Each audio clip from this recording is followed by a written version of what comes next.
आज से ठीक 1 साल पहले मैंने अपनी विटारा ब्रेजा में ऑडी Q3 का after market panoramic sunroof install करवाया था।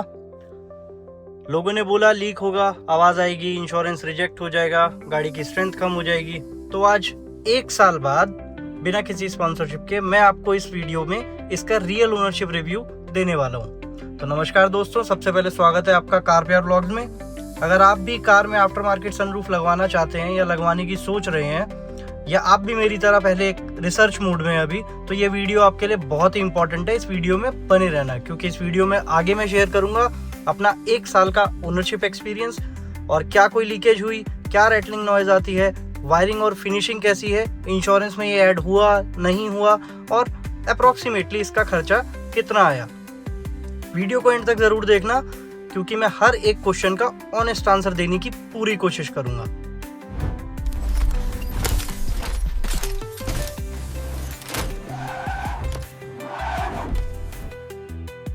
अब एक बार फटाफट से गाड़ी के बाहर चलते हैं और आपको दिखाते हैं गाड़ी का एक क्विक वॉक अराउंड वीडियो। तो ये हम आ गए अपनी गाड़ी के बाहर। ये हमारी गाड़ी का पूरा साइड प्रोफाइल आप चेकआउट करो कैसी लग रही है। आपको भी सोनी लगी मेरी तरह तो नीचे लाइक बटन है, उसे दबाना बिल्कुल ही मत भूलना। मैं आपको अगर इसका एक क्विक फिटमेंट चेक कराऊँ तो ये अपनी सनरूफ का फिट चेक आप देखो, एकदम स्नग फिट है। किसी भी तरीके का कोई इशू इसमें आपको देखने को नहीं मिलने वाला है आज तक भी, जिसके बारे में हम आगे भी डिटेल में बात करेंगे। बट फिलहाल आप देखेंगे कोई भी अनइवन सरफेस आपको इसमें देखने को नहीं मिलेगा।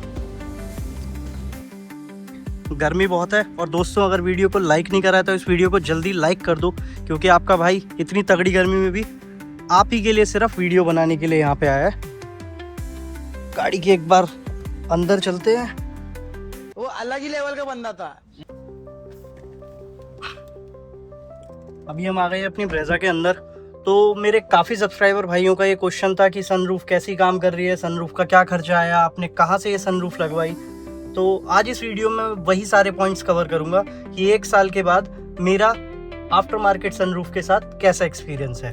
तो जैसा कि आप देख पा रहे हो, ये है अपनी Vitara Brezza 2020 LXI base model.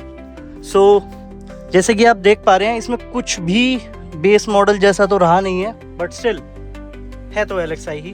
अब अगर मैं आपको बताऊं सनरूफ का ओवरऑल एक्सपीरियंस कैसा है या ये कैसे काम करता है, तो सबसे पहले क्या कोई इसमें लीकेज हुई?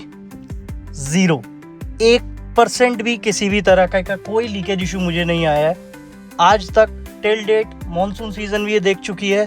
साथ ही में मैं अगर आपको बताऊं, इसमें मैंने न्यूमरस टाइम अब मैं इसको प्रेशर वॉश करा चुका हूँ, कोई भी इशू नहीं आया है आज तक इसमें। So good job here. इसकी फंक्शनैलिटी अगर मैं आपको समझाना चाहूँ तो इसमें दोनों ही हमारे को फंक्शन देखने को मिल जाते हैं। ये टिल्ट भी करती है और ये स्लाइड भी करती है, जैसे कि आप देख पा रहे हैं। फर्स्ट ऑफ ऑल साइज़ काफ़ी ही वाइड है। मैं अगर आपको इसको ओपन भी करके दिखाऊं, ये इसमें कुछ हमारे को 2 बटन्स यहाँ पे मिल जाते हैं। ये 1 टच ओपन नहीं है, क्योंकि उसके लिए ECU छिड़वाना पड़ता है और मैं उसके फेवर में नहीं था। सो ये अगर हम इसे ऐसे प्रेस करते हैं तो आप देखेंगे स्मूथली ये एकदम हमारा पूरा कर्टेन या फिर सनशेड जो आप कह सकते हैं, ये ओपन हो जाता है। ये कुछ इसका ओवरऑल लुक अगर आप देखें तो, और पूरा ग्रीन टिंटेड ग्लास है ये। सो बहुत ही प्रीमियम लगता है। और साथ ही में ये हमारी ऑडी की बैजिंग भी यहाँ पे अपने को देखने को मिल जाती है, ऑथेंटिक प्रोडक्ट की। अब जैसे कि मैंने आपको बताया, ये टिल्ट भी होता है और साथ ही में ये स्लाइड भी होता है। तो टिल्ट ऑप्शन के लिए अगर आप देखेंगे, मैं इस बटन को अगर जस्टिस कर पाऊँ अभी, ये देखिए ये पूरा हमारा टिल्ट हो गया है। 2 वे टिल्ट होता है, ये देखिए। अब अगर मैं इसे प्रेस करके रखूँगा तो ये हमारा पूरा स्लाइड होके ओपन हो गया है।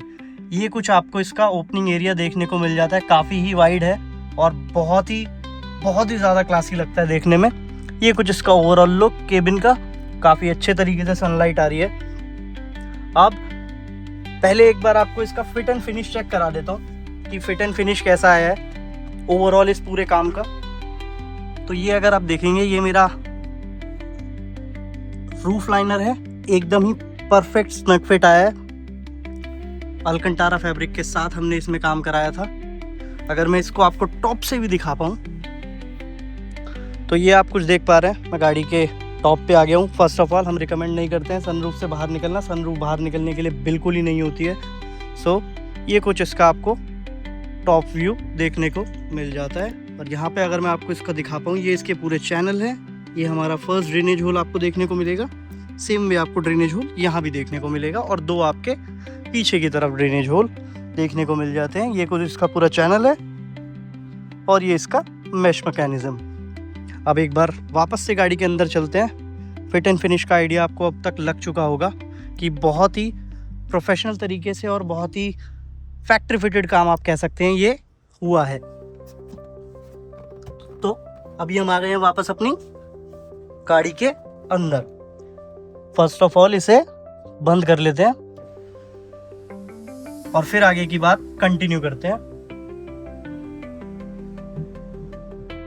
नाउ मेरे दोस्तों का एक बहुत ही बड़ा क्वेश्चन रहता है कि हम सनरूफ लगवा तो रहे हैं मगर क्या केबिन गर्म होगा? तो ऑनेस्टली मैं आपको बताऊं, बिल्कुल। अगर आप उसे जो आपकी कंप्लीट रूफ कंपनी से आती है उससे कंपेयर करेंगे, डेफिनेटली ग्लास है तो आपका केबिन गर्म होगा, इसमें कोई दो राय नहीं है। और कोई मैं इसमें फैब्रिकेट नहीं करूंगा कि केबिन गर्म नहीं होता है। बट द मोमेंट आप ये कर्टन जो है या सनशेड कह लीजिए, आप इसे यूज करेंगे लगा के, 60-70% आपका जो इशू है वो रिजॉल्व हो जाएगा। मुझे टिल डेट कूलिंग के मामले में या ओवरऑल केबिन गर्म है या नहीं है उसके मामले में एज सच कोई भी इशू फेस नहीं करना पड़ा है। और गाड़ी अच्छे से कूलिंग भी करती है। ऑब्वियसली आपका एसी थोड़ा ज़्यादा पावर लेगा, बट वही है, कुछ सारी चीज़ें आपको मिल नहीं सकती। कुछ पाने के लिए कुछ आपको एडजस्ट करना ही पड़ेगा। सेकेंडली, क्या इसमें रैटलिंग नॉइज आती है? मैं कहूँगा 5-10% बिल्कुल इसमें रैटलिंग नॉइज आएगी। 5-10% अगर आप इसे ओपन करके चलते हैं तो।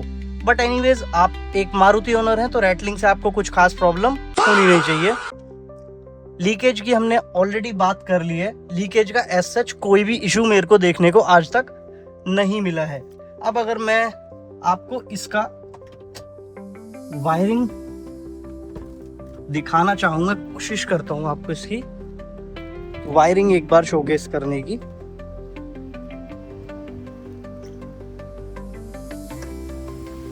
तो ये अगर आप देख रहे हैं, ये कुछ इसकी वायरिंग है और जो हमारी अंदर से वायरिंग आई है वो पूरी ही मैंने हीट स्लीप के साथ वायरिंग इसमें लगवाई है। कोई भी मैंने कच्चा काम नहीं करा है यहाँ पे। और सेफ्टी तो ऑब्वियसली सबसे पहले आती है। यहाँ पे अगर आप देखेंगे, हमने 40 एम्पेयर का हैवी एक प्लग इसमें अलग से इंस्टॉल करवाया है सिर्फ सनरूफ के लिए, ताकि अगर जस्ट इन केस कभी इन फ्यूचर गॉड फॉरबिड कोई भी प्रॉब्लम आती है तो हमारा वो फ्यूज पे ही इम्पैक्ट आए, ना कि हमारी बैटरी के ऊपर उसका कोई भी असर पड़े। सो ये हमने चीज़ें ध्यान रखी थी। पूरी हीट स्लीप के साथ लगवा के काम हुआ है वायरिंग का।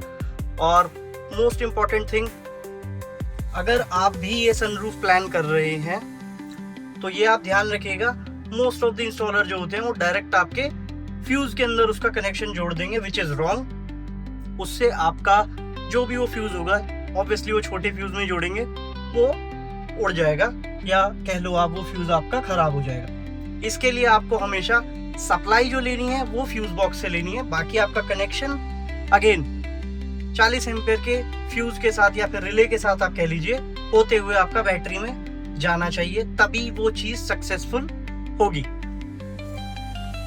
लास्ट और सबसे इंपॉर्टेंट चीज, क्या खर्चा आया है इस काम का?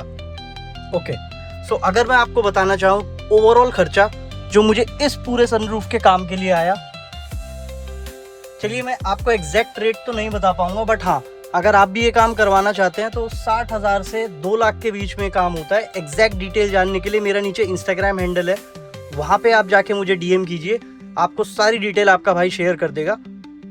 और नीचे आप कमेंट भी कर सकते हो, आपका भाई सारी कमेंट देखता है और उसी के हिसाब से अपनी नेक्स्ट वीडियो प्लान करता है। तो अभी के लिए इतना ही था। अगर आगे भी आप कुछ और इसकी डिटेल वीडियो चाहते हैं या फिर और कुछ चाहते हैं इसके बारे में जानना, तो मुझे कमेंट में नीचे बताना। बाकी मिलते हैं अगली वीडियो में, तब तक के लिए जय हिंद, जय श्री राम।